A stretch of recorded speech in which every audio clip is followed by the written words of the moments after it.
And welcome back to the area's only live local news at 6:30. The City of Ellensburg is working to make improvements to Reed Park, which sits atop the historic Craig's Hill. It's a popular spot for rodeo goers to park and overlook the fairgrounds. But tonight, residents say they are fighting an uphill battle because they want their park to stay the same. Digging deep into the story, however, led our very own Emily Goodell to a more immediate concern that the hill is eroding.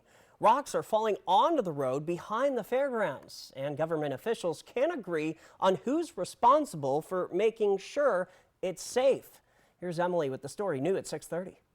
The City of Ellensburg and Kittitas County are in a dispute over the tangled property lines on that slope. But it's been over a year since the problem was identified, and very little has been done to fix it. Something should be done. Somebody needs to start accepting responsibility. In March 2023, the city hired Associated Earth Sciences to evaluate the slope above the fairgrounds. They didn't predict a large landslide event, but noted that the review was only done at surface level. What they did see is highly erosive spots that would continue to release gravel, cobbles, and other sediment onto the access road at the back of the fairgrounds. The report recommended bigger walls at the foot of the slope and netting over the exposed bluff face. That was a year ago. Now, the county has some ecology blocks and some barriers at the base of the hill to kind of capture and corral the material that's coming off of the hill.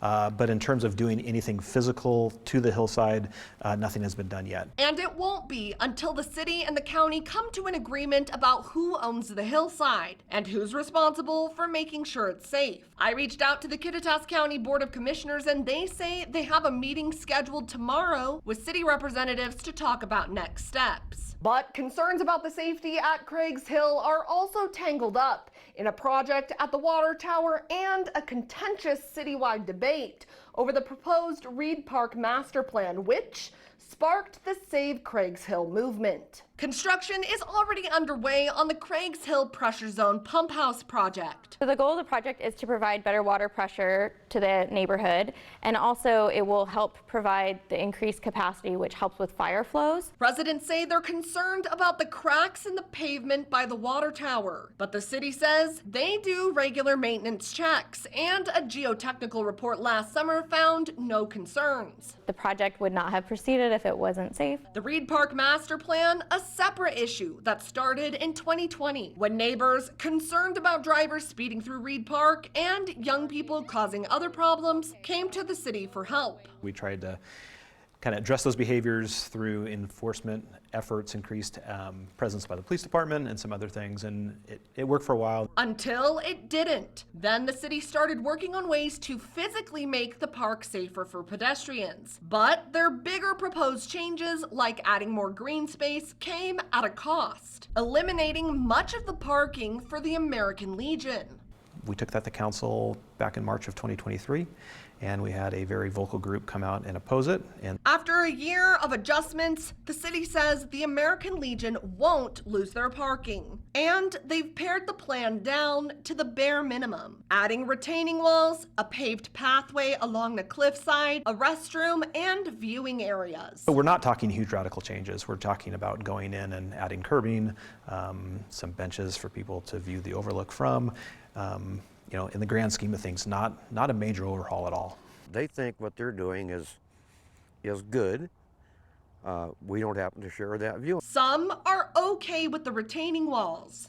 Having my little cousin who was with us just running around all over the place and not having that really safety, that would really help. But others don't want it at all. The bushes and scenery is great. We don't want stuff in front of it changing the view. One of the best things is that it's just as it is, this is all how it's been since I was born and nothing's changed. Some concerned about how changes might affect the stability of the hillside. To put a park plan in place that nobody wants before the extensive testing doesn't make any sense.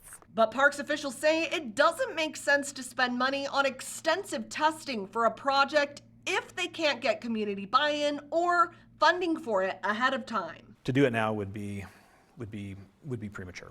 The city says the significant changes made to their plan based on public input shows they're listening. But in a survey last fall, 411 out of 546 residents surveyed, or 75%, said no to any changes.